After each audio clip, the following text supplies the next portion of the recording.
మళ్ళీ మీరు సంవత్సరం వరకు కూడా ఈ వార్షికోత్సవం మళ్ళీ మనము జరపము. ఆ జరిపిన ఈ 3 గంటల్లోనే మనము ఈ జ్ఞానాన్ని మనము నింపుకోవాలి.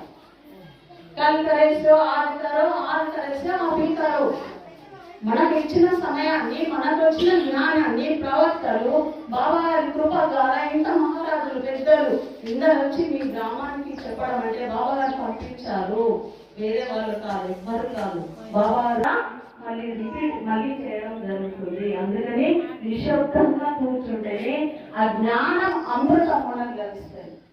ఏం కొద్దిగా మనము మన మనసు ఇటు అటు పెట్టినా మనకి దొరకదు, ఈ జ్ఞానామృతం దొరకదు.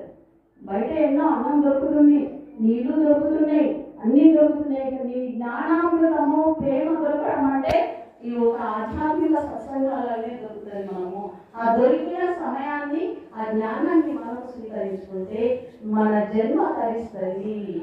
మన జన్మాచేమో సహావే శోధుడు, మన జన్మ మూలాన్ని శోధించి గురువు యొక్క కృపతో ఈ జీవాత్మను ఇక్కడ అది ధ్యానం అనే ఒక మార్గంతో మన సాధనతోటే సాధ్యం. అంటే ఏ 5 నిండదు కదా, రోజు 3 టైమ్స్ తింటాం, 3 సార్లు తింటే మన శరీరము పనిచేస్తుంది. అలాగే ఈ ఆత్మ కూడా ధ్యానం కావాలి. దానికి ఏది అవసరం లేదు.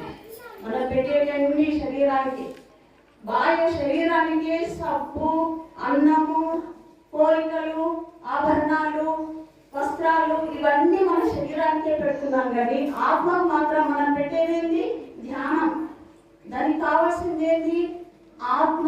ఇప్పటివరకు జగన్పాల చెప్పే ఆత్మ అమరమైనది, ఆత్మకు చావు లేదు. కాబట్టి మన ఆత్మ ఎన్ని 84 లక్షల యోనులలో ఈ ఆత్మ జన్మిస్తూ ఉంటుందంట. అందుకనే మనం భారతిలో పడతాం కదా, ఉంది అది నిజమే, భగవద్గీతలో కూడా ఉంది. కాబట్టి ఈ ఆత్మ ధ్యానము, ఈ ఆత్మ జ్ఞానం వినడమే ఈ ఆత్మకు కావాల్సింది. ఎక్కడ ఆత్మ జ్ఞానం ఉండదు, ఎక్కడ ఆత్మ ప్రేమ ఉంటుందో అక్కడ ఈ ఆత్మ నిలబడమైందంటే స్థిరమైనది. అక్కడ ఇంకా నేను వినాలి, ఇంకా నేను అందుకోవాలి. అప్పుడు అక్కడ దప్పిక, ఆహారము, భోజనం అనేది అవసరం లేదు, ఆకలి కూడా కాదు. దప్పిక మర్చిపోతాము, అన్నము మర్చిపోతాము, ఇంట్లో సంసారాన్ని మర్చిపోతాము, పిల్లల్ని మర్చిపోతాము, ప్రాపంచికంగా మర్చిపోతాము. అది అద్భుతమైన దివ్య ఔషధము ఈ ఆధ్యాత్మిక జ్ఞానంలో ఈ ధ్యానం ద్వారానే మనకు లభిస్తుంది. అందుకని నాటి